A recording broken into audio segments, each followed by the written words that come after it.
स्वागत है आप सभी का। आज के इस वीडियो में आप सीखने वाले हो कि निम्न द्विघात समीकरणों के मूलों की प्रकृति ज्ञात कीजिए।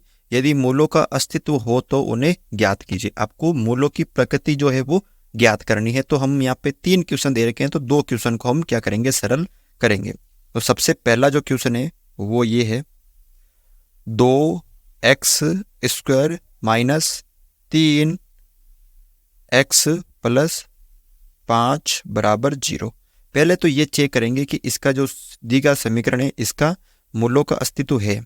अब 3 प्रकार के हैं, मैंने आपको बताया था। जैसे हल, x² का जो गुणांक होता है वो होता है a का मान, तो पहले a हमने लिख लिया 2। x के साथ जो गुणांक होता है वो होता है b का मान। किसका? b का मान। x के साथ जो होता है वो b का मान, तो b का मान है -3। x का तो मान, x² का गुणांक a का मान, x का गुणांक b का मान, और जो अचर पद होता है वो होता है c का मान। ठीक है, ये कर लिया। अब फिर लिखेंगे द्विघात समीकरण का विविक्तीकर। विविक्तीकर ये किसके लिए होता है? ये मूलों की प्रकृति ज्ञात करने का एक सूत्र होता है। ये क्या होता है? d बराबर, ठीक है, b² माइनस 4ac, ये सूत्र होता है।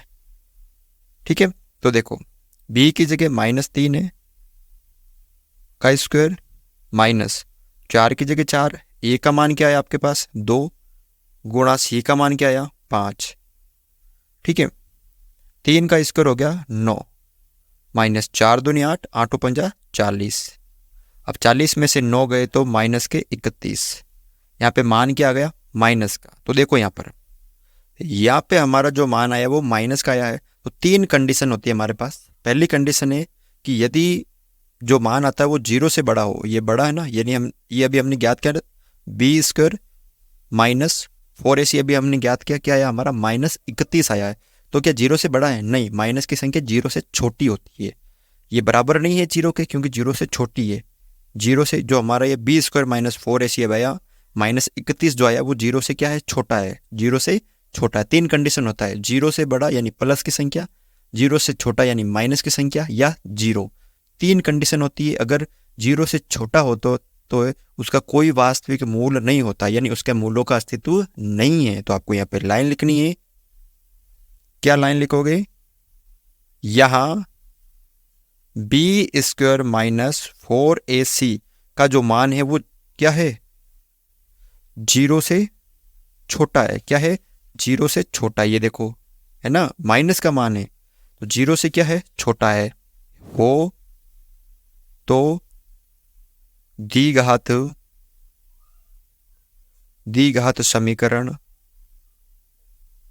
द्विघात समीकरण का कोई वास्तविक मूल नहीं होता है। का कोई वास्तविक मूल नहीं होता है। ये है आपके मूलों की अस्तित्व। यही 3 कंडीशन होती है, ध्यान रखना। अस्तित्व जब भी पूछेंगे तो ये 3 कंडीशन पूछेंगे। ठीक है, यही आपको क्या करेंगे, 3 कंडीशन पूछेंगे। अगला देखो, दूसरा क्या है यहाँ पे? 3x² माइनस 4√3x प्लस 4 बराबर 0। तो सबसे पहले द्विघात समीकरण का हम जो विविक्तीकरण है उसके माध्यम से पता करेंगे कि क्या होंगे इसके मूल। तो देखो हल, सबसे पहले a का मान, x² का गुणांक है 3, b का मान, x का गुणांक है माइनस का 4√3, और c का मान है 4। तो हम क्या निकालेंगे? d निकालेंगे, द्विघात समीकरण का विविक्तीकरण। d निकालेंगे तो उसके लिए देखो b² माइनस 4ac, तो d बराबर, b का मान क्या है? माइनस का 4√3, b का मान ये है इसका स्क्वायर, -4 की जगह 4, ए क्या है, ए 3 है और सी का मान क्या है, 4 है। देखो डी बराबर, देखो समझ लेना इसको, -4√3 का स्क्वायर यानी 2 बार गुणा है। तो जब 4 को 4 से गुणा करेंगे तो 16 और √3 को √3 से गुणा करेंगे तो 3 आ जाएगा। √3 ऐसे करते हैं ना अपन, √3 को √3 से करेंगे तो 3 आएगा। तो 16 या 48 और माइनस माइनस क्या हो जाएगा, प्लस हो जाएगा। 4 का 16 और √3 का 3 आ जाएगा। -4 या 12 और 12 चौक 48, यानी डी का मान क्या आ गया, 0 आ गया। अभी हमने पढ़ा था, देखो ये डी का मान क्या आ गया, 0।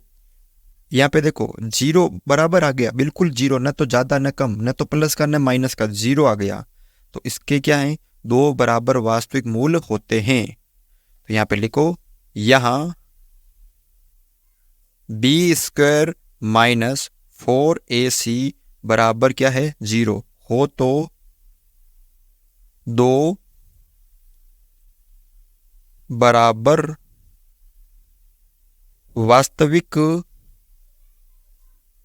मूल है। 2 मूल है लेकिन कैसे है, वास्तविक और बराबर है, ठीक है ना।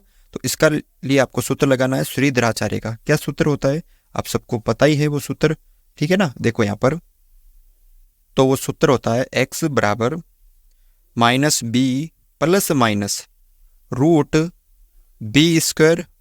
- 4ac बटा 2a। x बराबर b, ये माइनस, b का मान क्या है, b का मान ये रहा, माइनस का 4√3, माइनस का ये देखो ध्यान से, ये माइनस का और ये 4√3, b का मान माइनस का 4√3 है और प्लस माइनस b² - 4ac का मान हमने क्या निकाल लिया, 0। तो इसकी जगह आपको ये डायरेक्ट लिखना है, बस इसकी जगह इसको सरल करने की जरूरत नहीं है। बटा 2 और a का मान क्या है, 3। देखो साथ साथ में आप इसको नोट करते जाइए तभी समझ में आएगा। x बराबर माइनस माइनस प्लस के आ जाएंगे 4√3 और प्लस माइनस आ जाएंगे यहाँ पे 0 बटा 2 या 6। अब करनी है आपको तुलना, तुलना करने पर x बराबर, एक बार इसको प्लस में एक बार माइनस में, कैसे, 4√3 प्लस 0 बटा 6 या x बराबर 4√3 माइनस 0 बटा 6, ठीक है। अब देखो x बराबर 4√3 में प्लस 0 करेंगे तो 4√3 बटा 6 या x बराबर 4√3 बटा 6। काट दीजिए इसको, 2 एकम 2, 2 दूनी 4, 2 तिया 6, 2 एकम 2, 2 दूनी 4 और 2 तिया 6। तो यहाँ पे आ गया x बराबर 2 ऊपर है, √3 है बटा 3 या x बराबर 2√3 बटा 3। तो देखो यहाँ पर थोड़ा सा ध्यान से, क्या हम इसको और आगे सरल कर सकते हैं, तो हाँ कर सकते हैं। कैसे, थोड़ा सा मैं आगे बता देता हूँ। x बराबर 2 बटा √3 है, इस 3 को मैं क्या लिख सकता हूँ, √3 को जब हम √3 से गुणा करते हैं तो क्या आएगा, 3 आएगा ना। तो इस 3 की जगह में √3 इंटू √3 लिख सकता हूँ ना, या x बराबर 2√3 बटा √3 इंटू √3। क्यों लिखा, क्योंकि मेरे को पता है कि ऊपर √3 है तो √3 से √3 कट हो जाएंगे। ये भी सही है, आगे भी कर सकते हो आप, √3 से √3 कट गया, ये √3 से √3, तो x बराबर क्या गया, 2 बटा √3 या x बराबर 2 बटा √3। देखो दो वो वास्तविक मूल थे ना, बराबर थे ना, तो आ गए। इस तरह से आपको ये जो मूल है वो निकालना है। आशा करता हूँ कि आपको ये वीडियो अच्छा लगा है। वीडियो अगर आपको अच्छा लगा तो प्लीज़ वीडियो को लाइक करें, चैनल पर नए हो तो चैनल को सब्सक्राइब जरूर करें।